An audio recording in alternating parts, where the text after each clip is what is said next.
Merci d'être avec nous en direct ce matin sur Europe 1. Vous êtes le maire de la commune de Sceaux dans les Hauts-de-Seine et secrétaire général de l'Association des maires de France. C'est ça le quotidien d'un maire en difficulté, Voilà, c'est beaucoup de trajets, beaucoup beaucoup de de trajets, beaucoup de complications temps. pour des décisions pas forcément faciles à prendre.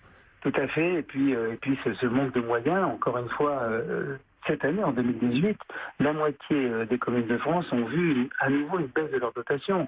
C'est très important parce que les maires qui ont été élus en 2014 n'avaient pas tout ça en tête. Personne ne leur avait dit que les dotations baisseraient de manière aussi importante. C'est le programme national de réforme PNR 2016 qui est en fait l'application directe, et vous verrez ici ce tableau qui a été publié par Bercy, où vous verrez directement dans l'annexe 1 que pour remplir l'objectif fixé par la Commission européenne, il a donc été décidé de poursuivre la baisse des dotations aux collectivités locales avec un gel en valeur en 2013, une baisse de 1,5 milliard d'euros en 2014, des nouvelles baisses de 3,5 milliards d'euros en 2015 et des nouvelles baisses de 3,3 milliards d'euros en 2016.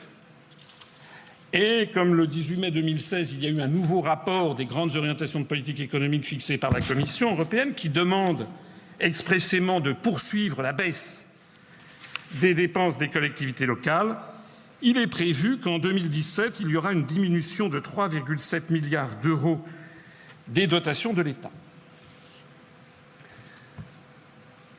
L'article 121 du traité sur le fonctionnement de l'Union européenne s'applique. Et s'appliquera quel que soit le président de la République qui sera élu le 7 mai prochain, sauf si c'est moi.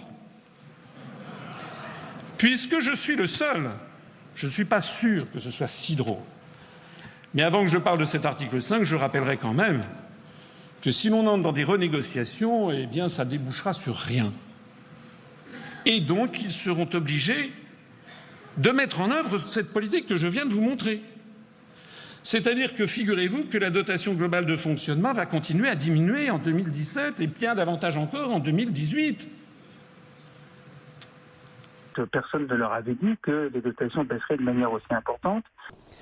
Voilà. Donc je dis à ce